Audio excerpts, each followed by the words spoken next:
Welcome to Behind Recapped YouTube channel. Negative effects of the Ukraine-Russia war on the Russian Federation are growing like an avalanche.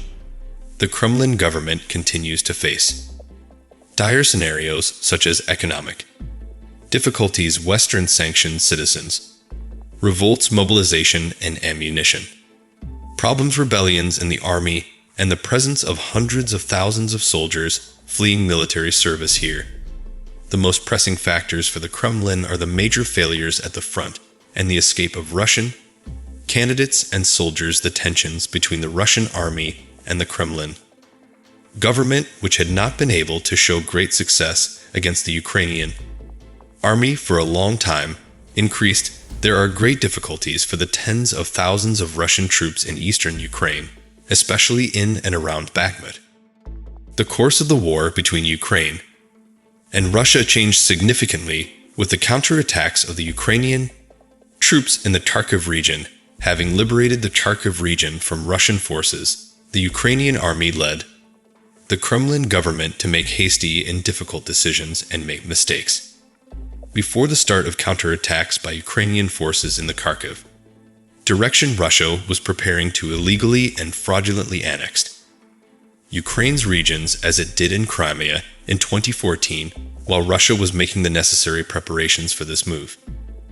Ukrainian forces quickly liberated Russian-controlled areas in the direction of Kharkiv, with Kharkiv coming back under Ukrainian control. The Kremlin government wanted to be quick in the annexation process. The Russian army lost a large number of military manpower and military vehicles due to the Ukrainian counterattack. The Ukrainian forces, which continued their counterattack operations in the Kherson region, together with Kharkiv, caused the Kremlin government to start a chain of mistakes.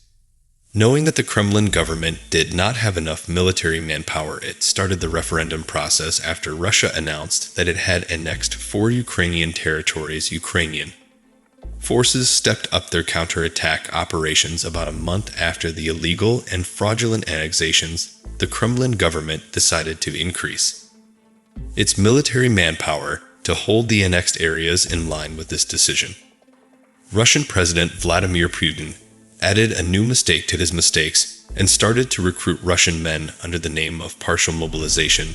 The declaration of mobilization caused hundreds of thousands of Russian civilians to take to the streets in various regions of Russia. Russian people were subjected to harsh interventions by the Russian law enforcement agencies. After the uprisings of the Russian people, the Kremlin government decided to enlist the relatives of anti-war people as a priority and order the detention of a large number of anti-war activists. This situation caused the Russian people's trust in the Kremlin government to be shaken or even destroyed simultaneously with the uprisings against the Kremlin government. Russian men began to go to the borders to leave Russia. Almost 2 million Russian citizens left Russia.